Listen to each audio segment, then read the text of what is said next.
Ya Ustaz, mengenai penjelasan Ustaz di pekan yang lalu bahwa kita harus mengikuti dalil dan bukan mengikuti ulama, ada sebagian dari saudara-saudara kita yang kita dengar dalam majelisnya menyanggah dengan berkata bahwa pernyataan tersebut terkesan merendahkan ulama, karena tentunya para ulama pun pastinya berfatwa dan beristimbat kepada dalil.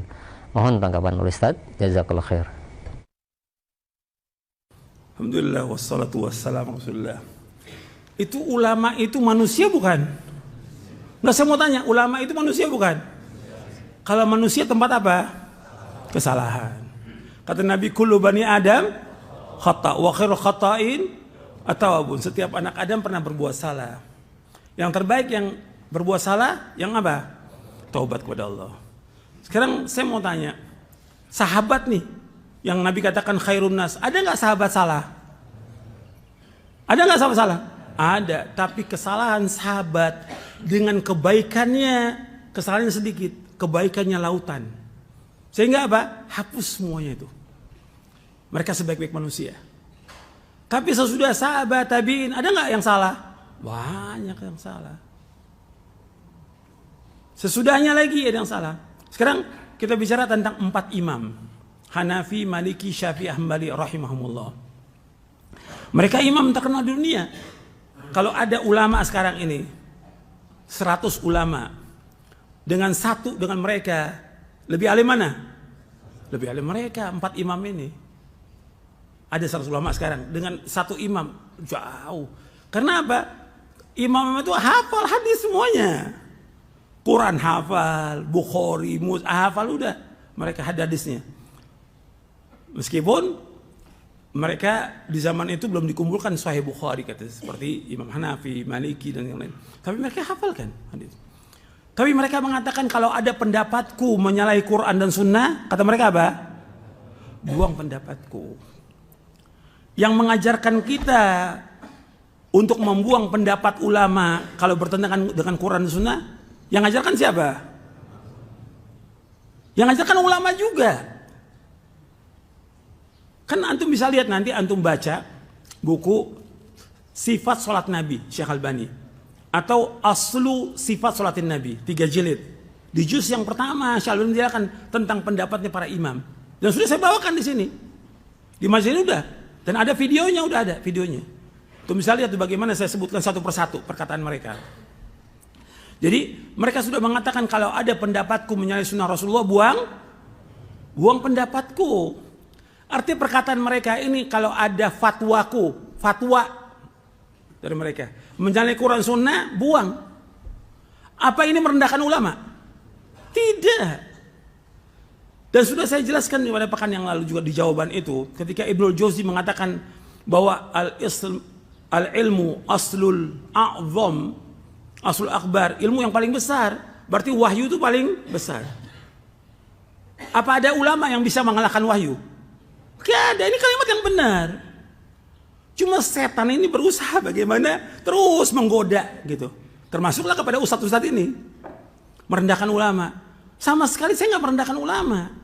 Justru saya mengangkat apa di sini? Mengagungkan apa? Dalil Al-Quran wa Sunnah ala fahmi salaf. Yang saya tegaskan, saya tekankan, berpegang teguh kepada Quran dan Sunnah ala fahmi salaf. Itu yang wajib kita junjung tinggi. Adapun perkataan ulama, kalau bertentangan Quran harus kita tolak semuanya. Siapapun dia orangnya. Itu harus ingat itu. Quran dan Sunnah lebih tinggi dari semua yang ada. Ini wahyu Allah. Al-Quran dan Sunnah. Ada ulama sebesar apapun kalau menyalahi Quran Sunnah wajib kita tolak. Itu nas. Jelas tuh. Ibnu Abbas saja menolak ketika ada perkataan Abu Bakar dan Umar berkaitan dengan haji tamattu. Tolak. Kalau bertentangan dengan siapa? Dengan Rasulullah SAW. Ini harus perhatikan. Ini keyakinan.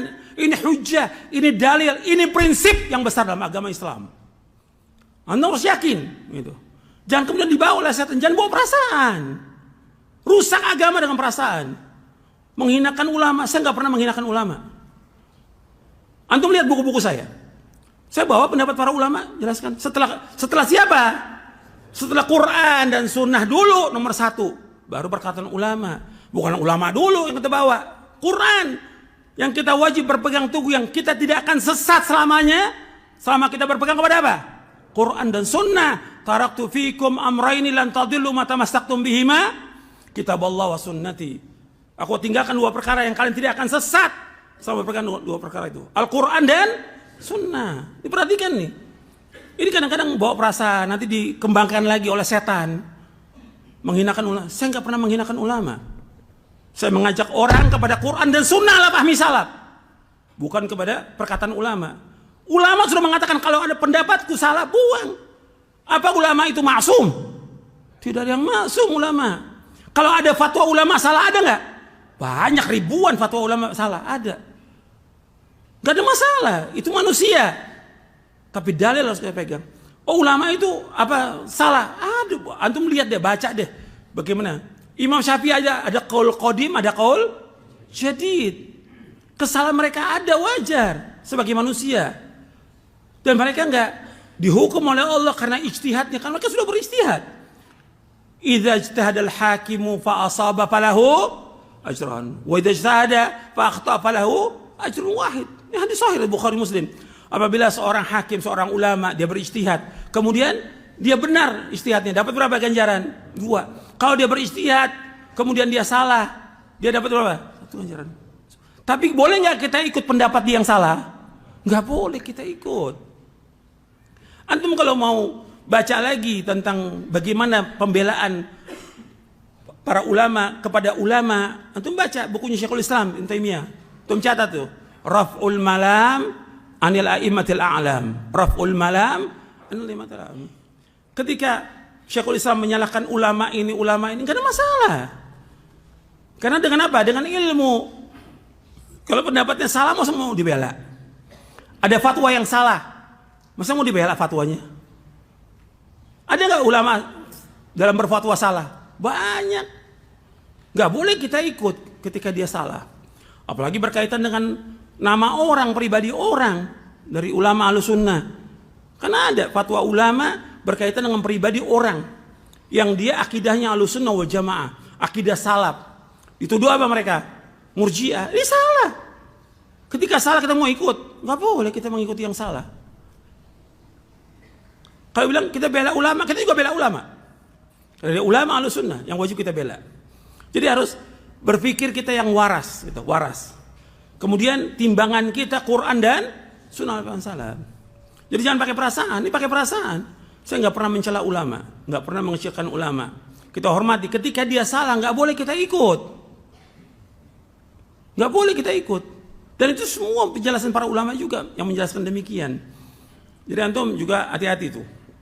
Karena itu nanti akan mengajak orang, mengiringi orang untuk kembali lagi kepada apa? Kepada apa? Taklid. Udah taklid. Udah apa kata ulama, fatwa ulama, udah. Ini ada dalil. Oh, kita tolak dalil. Karena udah. Yang ada sekarang kan gitu. Dari ahlul bidah yang ada kan, kita dakwakan, enggak, kiai saya ngomong begini. Usai ngomong. Loh, antum kembali lagi kepada mereka. Kita bukan mujtahid, tapi kita disuruh untuk mengikuti apa? Dalil. Yang Allah perintahkan dalam Al-Quran, ikuti apa? Dan sudah saya bawakan dalilnya. Baik dalam surah Al-Baqarah, Al-Isra, Al-An'am. Sudah saya bawakan kemarin dalilnya. Tinggal coba antum renungi lagi. Gitu. Antum dengar lagi videonya, coba dengar lagi. Tapi dengan pikiran yang waras, ya waras itu. Dengan hati yang jernih, tidak ada hasad. Antum nilai itu. Gitu. Kalau belum yakin lagi, baca buku saya berkaitan dengan itu. Di awal buku sifat wudu dan sifat sholat Nabi, saya bawakan perkataan para imam. Antum baca tuh, sifat wudu dan sifat sholat. Yang diterbitkan oleh Pusaka Imam Syafi'i, ada tuh di awalnya saya jelaskan. Bagaimana penjelasan para imam tidak boleh mengikuti pendapat mereka. Wajib mengikuti dalil. Jelas sampai sini?